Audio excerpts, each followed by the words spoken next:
Good morning. Good morning. Welcome to First Parish Church in Billerica's online service. Whoever you are and wherever you are in life's journey, you're welcome here this morning. And we invite you to stay after the service and chat and get to know folks or just catch up with everyone. My name is Brita. I'll be the worship assistant for today's service. And our worship leader this morning is Joshua Leach. He is a public policy and communications strategist at the Unitarian Universalist Service Committee, the UUSC, wonderful group. He holds a master's in divinity from Harvard and is a candidate for ordination as a UU minister. He's preached for us many times. He's just wonderful and he's so energetic. You're doing good work. Thank you. We're so happy to have you here with us this morning. We'd like to begin then with an acknowledgement that our church, First Parish Church in Billerica, was built on the unceded land of the Pawtucket and Massachusetts people, and we acknowledge the connection that they have continued to maintain with the land here in this place that we call Billerica. Here are our opening words. Thank you, Brita, and good morning, everyone. It's wonderful to be back with you today on Zoom. Our service today is going to be on the topic of vocation, broadly speaking. So I wanted to share these words on that subject by Thomas Carlyle from his novel Sartor Resartus. Not what I have, but what I do is my kingdom. To each is given a certain inward talent, a certain outward environment of fortune. To each, by wisest combination of these two, a certain maximum of capability. But the hardest problem were ever the first, to find by study of yourself and of the ground you stand on, what your combined inward and outward capability specially is.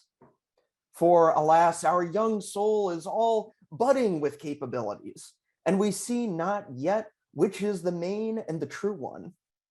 Thus, in the whole imbroglio of capabilities, we go groping about to grasp which is ours and often clutch the wrong one.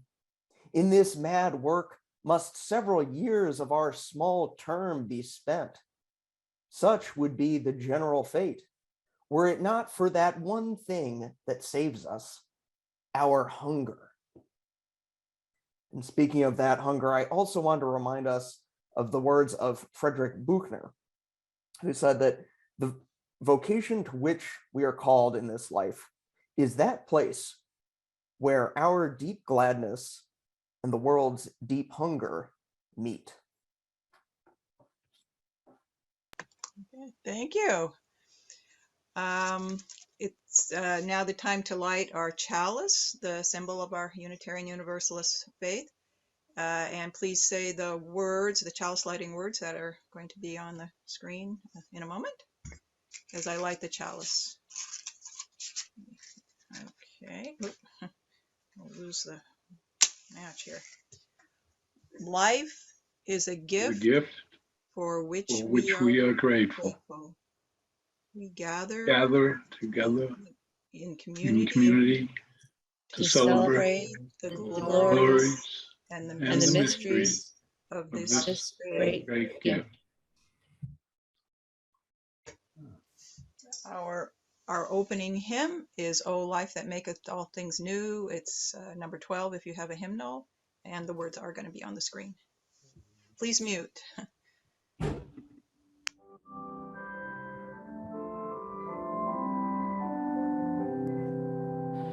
All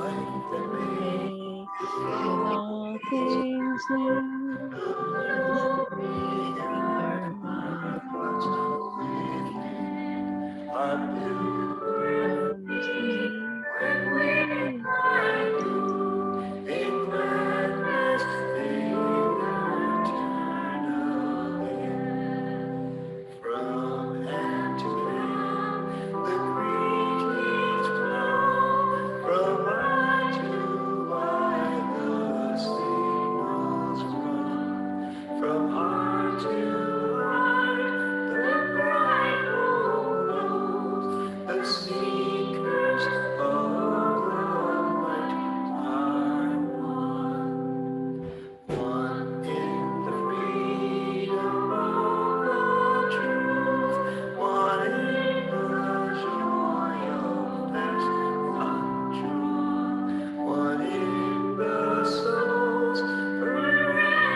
Thank you, choir and Jua.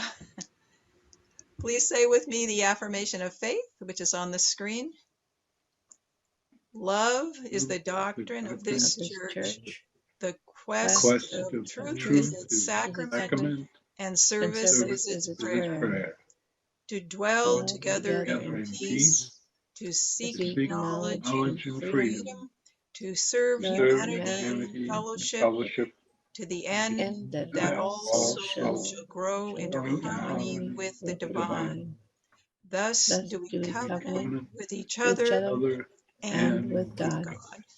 Thank you. And here's our musical interlude.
Thank you so much, Joa, for that beautiful piece. As always, that was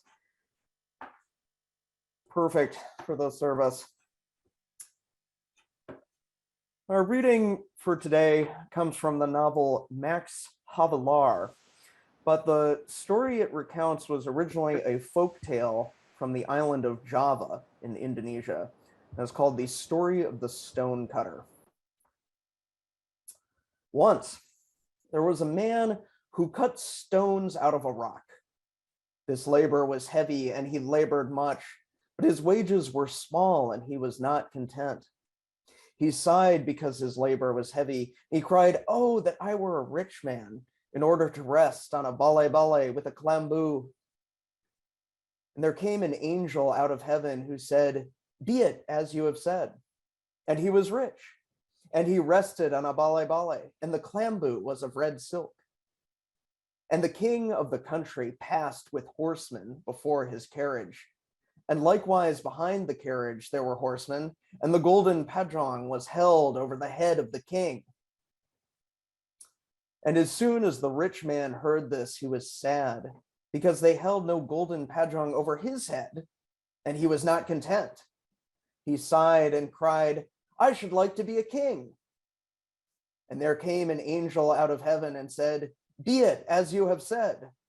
And he became a king. And before his carriage were many horsemen, and behind were also horsemen, and over his head they held the golden padrong. And then the sun shone with hot beams and burned the earth in such a manner that the grass was dried up. And the king complained that the sun burned his face and had more power than he, and he was not satisfied. He sighed and cried, I should like to be the sun. And there came an angel out of heaven who said, Be it as you have said. And he became the sun, and he sent up his beams on high and down to the earth, to the right and to the left, everywhere. And he burned up the grass on the earth, and he burned up all the princes who were on the earth. And a cloud came between him and the earth, and the beams of his sun were turned back. And he was angry that his power was resisted, and he complained that this cloud had more power than he, and he was dissatisfied. He desired to be the cloud that was so mighty. And there came an angel from heaven who said, Be it as you have said. And he became a cloud and placed himself between the sun and the earth, and he intercepted the beams so that the grass became green. And the cloud rained in large drops, and the rivers swelled, and the bangers carried away the herds. And the cloud devastated the field with too much water. And it fell on a rock which did not move, and rattled in large streams, but the rock did not yield. And the cloud was angry because the rock would not yield, and because the strength of its streams was vain, and it was not contented. It cried, This rock has more power than I have. I wish to be this rock. There came an angel out of heaven who said, Be this as you have said. And it became a rock, and moved neither when the sun shone nor when it rained. And there came a man with a pickaxe and sharp chisel and heavy hammer, who cut stones out of the rock. And the rock said, What is this, that the man has power over me and cut stones out of me? And it was discontented. It cried, I am weaker than he. I should like to be that man. And there came an angel out of heaven who said, Be this as you have said.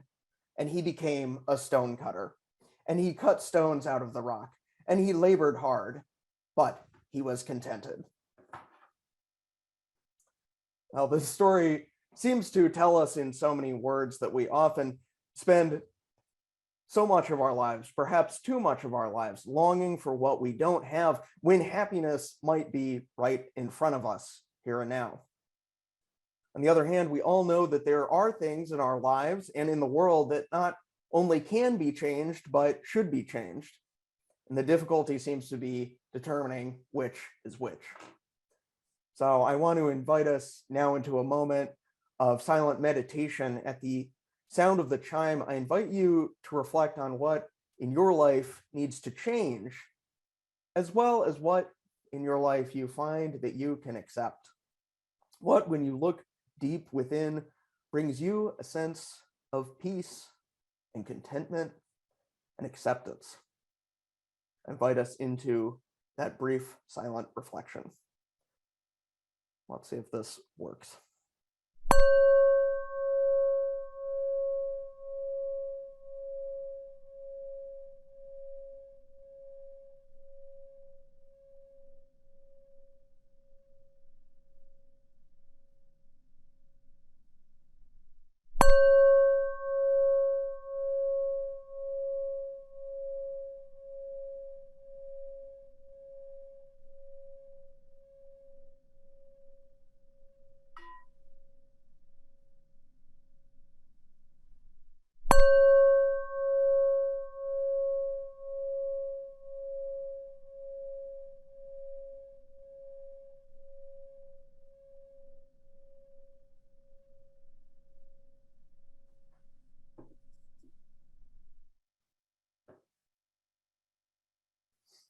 Thank you.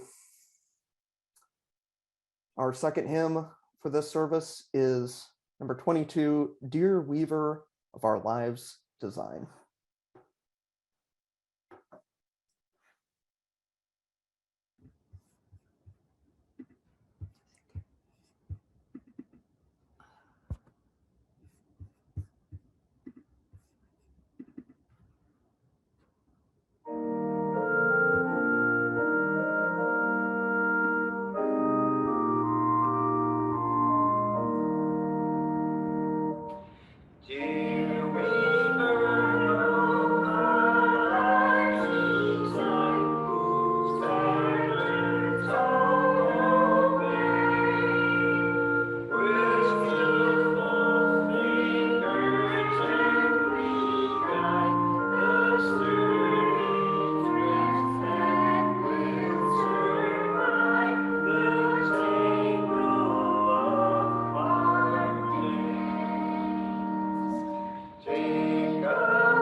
Our sermon this morning is called Dropping Out. I have a close friend from high school who's something of a self-appointed expert in primetime sitcoms of the 1990s, and he always says that the best life advice he ever heard was from an interview with Jerry Seinfeld. The interviewer was asking the comedian what he learned in college. Nothing, said Seinfeld. Nothing at all? So was it worth going? Yes, said Seinfeld, because I finished college, and it got me in the habit of finishing the things I started. Where's the punchline? I asked my friend. There wasn't one, he said. Seinfeld was being dead serious, and so was he. And in the years that followed, I have to say, whether I had Seinfeld consciously in mind or not, I applied this advice to a T. I finished college, I finished grad school, I finished a ministerial internship, I got a permanent job. When that day came in January 2017, when UUSC hired me, it was like an inestimable weight had finally been lifted. I made it, I thought. I can just be done now. I'll never forget one of my last drives home from the part-time employment I had before then, knowing that the new position was finally in the bag. I had Crosby, Stills, Nash, and Young on repeat. Life used to be so hard, they sang. Now everything is easy. And that's just how I felt. Much of my inordinate relief was due to the fact that the possibility of my future employment had always seemed very much in question. I started college in 2008, right after the financial crash. As I demanded of my parents at the time, why did society go and collapse just as I was entering the real world? The Great Recession was still grinding on by the time I graduated 4 years later. Worse still was the fact that I had always chosen to invest my time in rather unemployable endeavors. As an undergrad, I had studied history. What are you going to do with that? My aunt once asked me. Oh, I don't know, I said. Maybe I'll get a PhD. There are no jobs in that, she declared. Maybe I'll go to law school, I said. There are barred attorneys collecting unemployment, she crowed. Odd as it may sound, by the time I reached graduation, going to Divinity School seemed like a rational economic choice. But of course, that didn't stop me from being treated for the next 3 years to a round of ministry, There are no jobs in that. Looking back on it now, it occurs to me that perhaps this was precisely why it was so easy to finish things. Why would I be in a rush for college or grad school to end when they were all that held one back from the abyss of unemployment on the other side? The only problem with both was that they didn't last long enough. Eventually they would have to end and I'd be dumped out into the great beyond. When I was finally employed full-time post-Divinity School, therefore, my grandmother spoke for the both of us when she said, "Thank God you're finally working." Here, I thought, is bliss. I felt complete. I had jumped through all the hoops. I'd finished everything I'd started. But there are, in fact, needs in life other than a wage. And as one settles into a job and slowly ascends Maslow's hierarchy of needs, these other possibilities start to crowd in upon one. In my case, I began to notice it only in my second year of full-time employment. The soul that had found itself so fed and satisfied that it considered that life was done now and I could desire nothing further, began to show signs of renewed hunger. It's not that I in any way disliked my job or my life, but the very fact that it felt like a finished product started to seem like a problem rather than a relief. That's the difficulty with finishing things that Jerry Seinfeld didn't let on. Finishing always leads into the next question. Okay, so now what? All right, I thought, so maybe my life has turned out better than I might have feared. This life is not a bad life, but what about all the other lives I could have lived but didn't? Is it now too late for them? I felt my soul full to the brim, populated with alternative futures and unexplored possibilities, what the French novelist Gustave Flaubert once called his extinct selves. There was the official me, the me I presented to the world, and which more or less made sense, but there were all these other radically different me's inside still longing for expression. Maybe I should become a doctor, I would wonder aloud. But Josh, people would reply, you've never shown the slightest interest in either medicine or the scientific curriculum you would have to go back to school in order to study. Precisely, I would reply. It was just the fact that it made no sense in light of my current self that prompted this plan to haunt me. It was a representative of all the unrealized possibilities, the roads not taken and perhaps now foreclosed if I did not take remedial action. I recall a passage in Nicholson Baker's novel, The Mezzanine. The book describes in infinitesimal detail the thoughts and reflections of a typical office worker on a day's lunch hour as he ponders the minute mysteries of life. At the start of the book, a shoelace on his dress shoes snaps apart as he is tying it, and he spends several pages trying to understand why the waxy laces on men's dress shoes should seem to be unique among shoelaces in always having this problem. By the novel's end, he learns that some brave soul out in Poland has devoted his life to studying just this problem as a subfield of the material sciences, and he suddenly feels that his own life is wasted by comparison. I thought very briefly, he writes, of quitting my job in order to go and serve such a project. There, surely, was the real life. Something like that reflection would happen to me at least twice a day. Standing in front of a monument dedicated to pioneers in the agricultural sciences at a state university in Utah, it suddenly seemed unforgivable to me that I had not, from the first, devoted my life to the study of agronomy. Do you have this problem, I asked the friend standing next to me, where you can't hear about some career path or field of study without feeling like that's the true one you should have taken up? All the time, he replied. Indeed, it may well be that there is no person alive in any field of endeavor who is exempt from this difficulty. An acquaintance I know who's researching particle physics for the US government seemed to me for many years to have the very definition of a cool job. But when I asked him one time how his researches in the study of microscopic entities were going, he replied, if I have to do one more problem set, I'm going to scream, he said. The humanities was where it was really at, he declared. History, that was the thing. That's what he really should have studied from the beginning.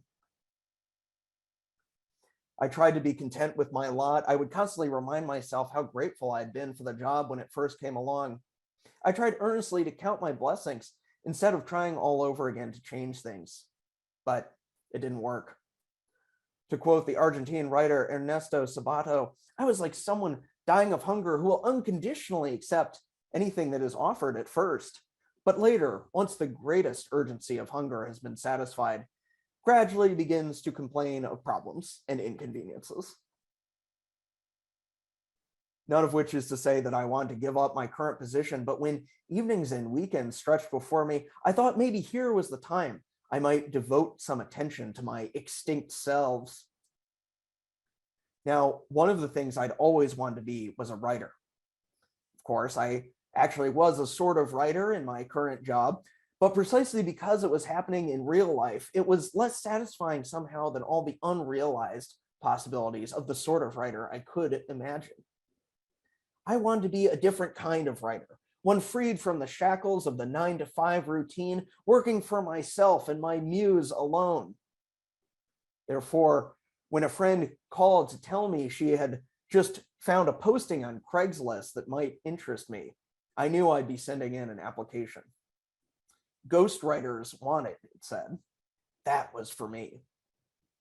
It didn't take me long to discover a multitude of online articles warning would-be writers against answering exactly this kind of ad. These Craigslist postings were mostly scams, the articles alleged, and at best paid sub-living wages. But the fact that they paid at all struck me as remarkable. There was that starving man thinking again, and I couldn't see a downside. I therefore signed up to write a book. The publishers got back to me saying they would need a 25,000-word manuscript in 8 days. 5 of those were given up to my other job, which left one 3-day weekend in which I could turn out so many words. I therefore booked myself a study carrel at the Tufts Library and started to crank out as much content as possible before the time was up. Never have I written so quickly. My fingers and wrists throbbed. My mind at the end of each of the 3 days was reduced to a kind of humming white noise in which verbal expressions could no longer form. Under the terms of my ghostwriter contract, I can't say what the book was called or what it was supposed to be about. But suffice it to say that with only 3 days to go and 25,000 words to pound out, neither much mattered. I had no choice but to write what I knew. So I filled my manuscript in large part with literary references strung together by personal anecdotes. It was, in fact, very much the kind of thing I might have written for a sermon. I turned in the manuscript with hours to go and soon pocketed $200 in payment, which seemed like a miraculous sum to me. It didn't matter that it was small, it was something. I was being paid, I thought, to write. A couple weeks later, I had forgotten how stress-ridden and fear-racked that weekend had been. All I could think about was that miracle of writing for money. So I signed up for another book. This time, I thought I'd try my hand at a more technical field, the Python programming language. To be sure, I didn't know Python or any other programming language for that matter, or anything about computer science. But this was the book that was assigned, and once again, all of that was precisely the point.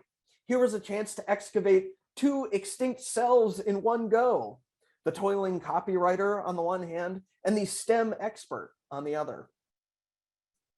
Perhaps it should have occurred to me that writing a book on a subject one knows nothing about is hard under the best of circumstances, and that doing so in 8 days while simultaneously working a different full-time job is perhaps self-destructive.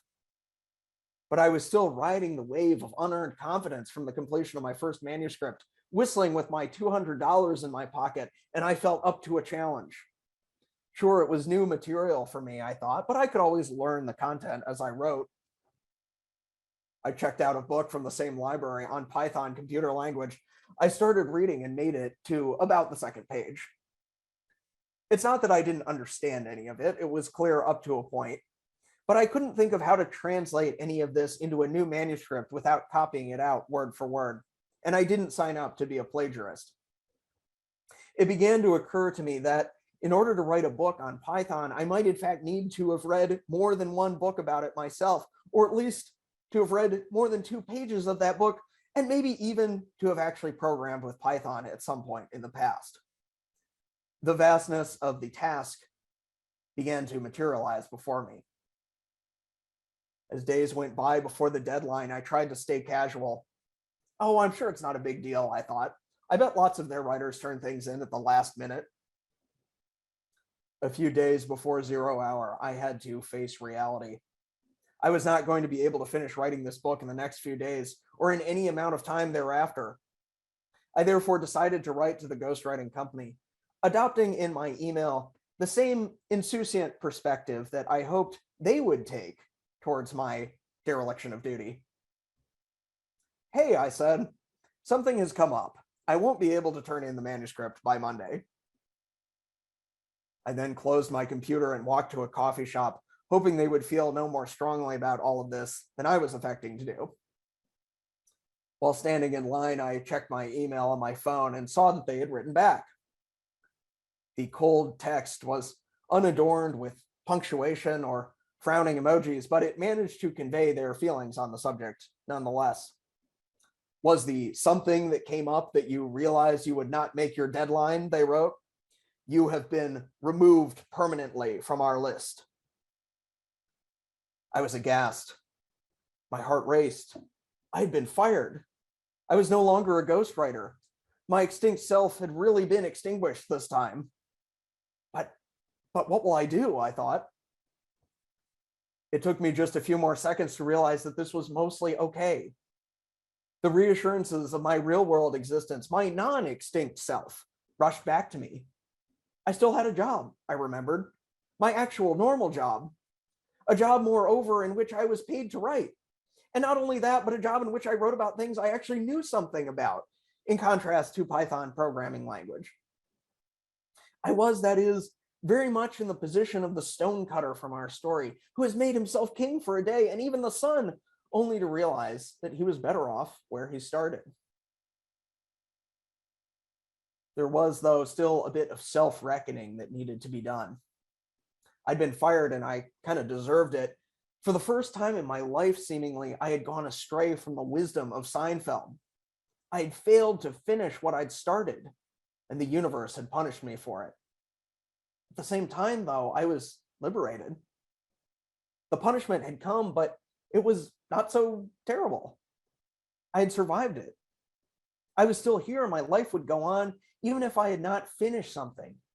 Not to finish was not necessarily to reach the end. I began to see that Seinfeld's advice, like all life advice, is great for every situation except for when it isn't.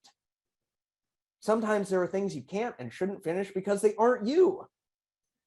Perhaps there really was not some brilliant computer programmer and technical writer lurking within me, just waiting to be let out to explore. That extinct self really was extinct, and perhaps it had not been a self at all. That realization was chastening, but at the same time, it allowed me to know myself better. Well, I thought to myself, at least I know now what I'm not, and I'm not that. We are going through a moment right now as a society where many people are learning more about themselves in just this way. During the pandemic, people have voluntarily left their jobs at record levels. If you will, they are declining to finish what they started. In November, more than 4.5 million Americans quit their jobs by choice, an all-time high.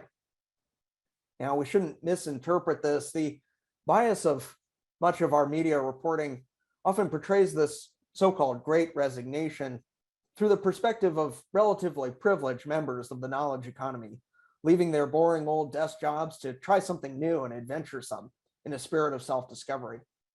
In reality, the majority of this exodus from the workplace has been on the part of people who are working essential but often insufficiently compensated jobs at the front lines of the pandemic.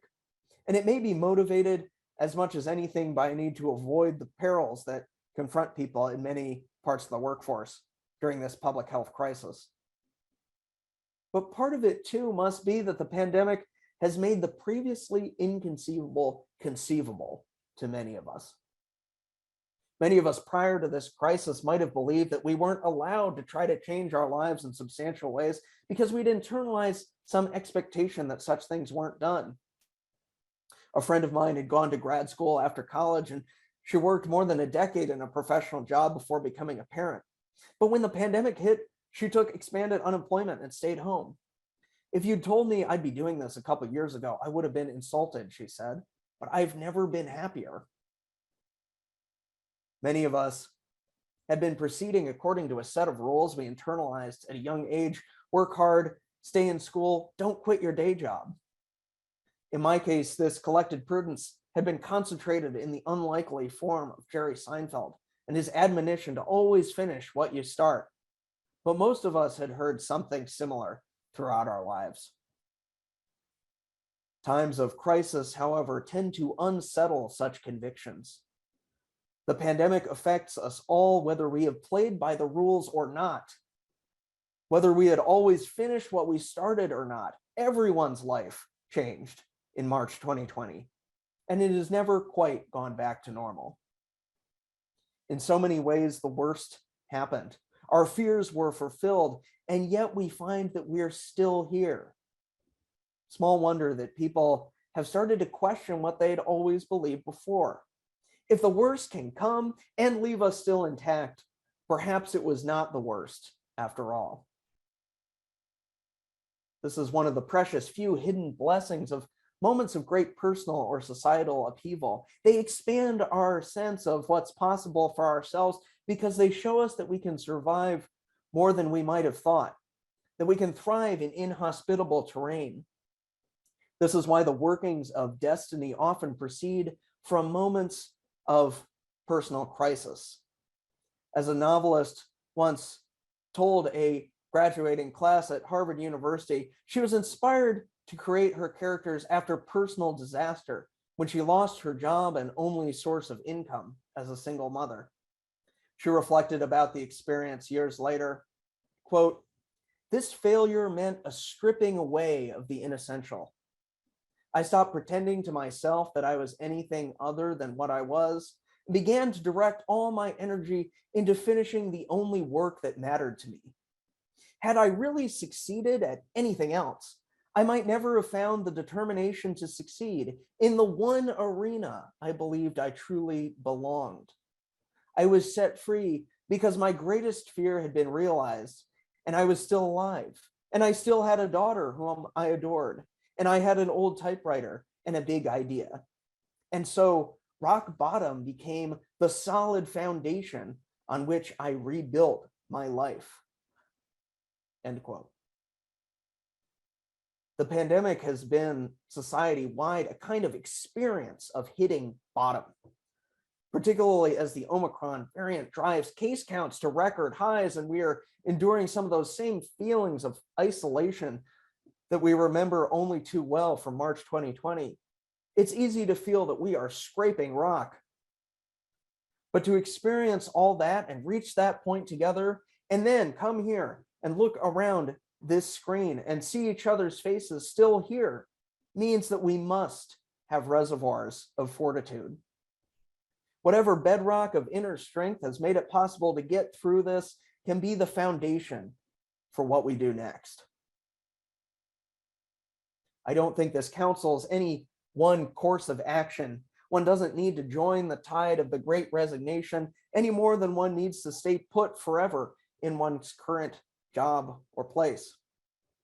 But one thing, at least, that my recent life has taught me is that finishing things is not everything. Succeeding at things is not everything. Perhaps we can take risks. Perhaps we can try out those extinct selves. Some of them may not work out, but that itself is not a reason never to have done it. For how are we to distinguish the extinct selves from the true ones if we never give them a shot? All around the nation right now, millions of people, even in the direst circumstances, are choosing to try something new. And that must go down as a blessing none of us expected. I offer a proverbial toast then to our extinct selves. Long may they explore the world and lead us back by the most circuitous paths to the road we were meant to travel from the start. May it be so.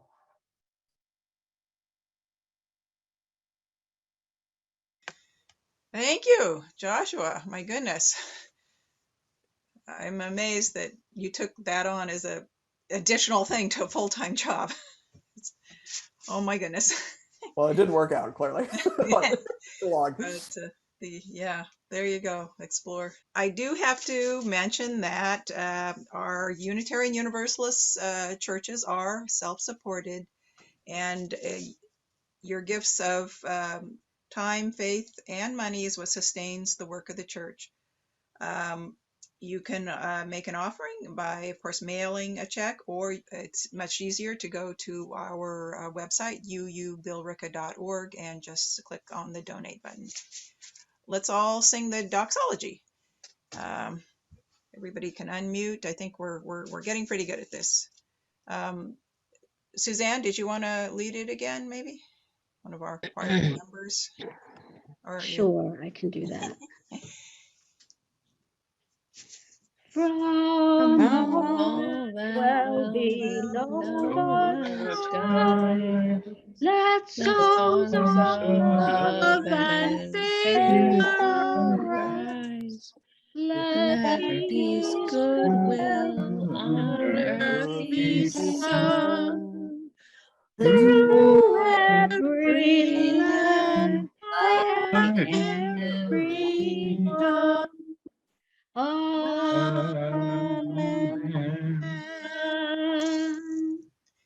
Thank you.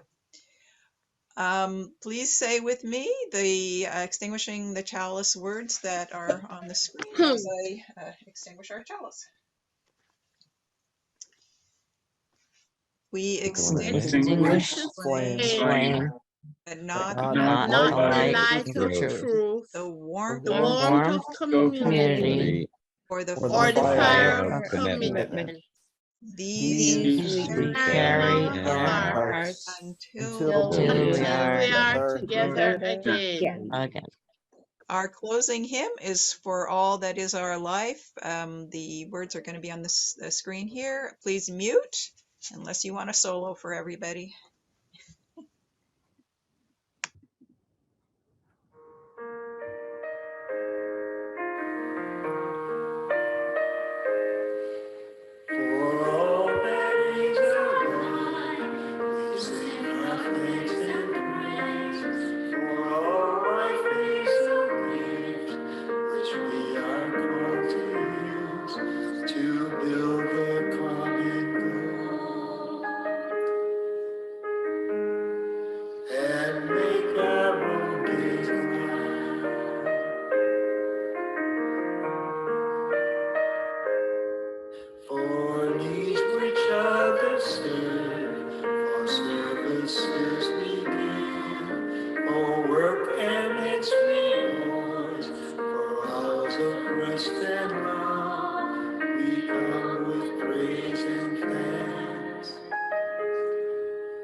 Our closing words for our benediction come from Howard Thurman. Speaking on the topic of vocation, he once said, "Don't ask yourself what the world needs. Ask yourself what makes you come alive, and go do that thing. Because what the world needs is people who have come alive." May it be so.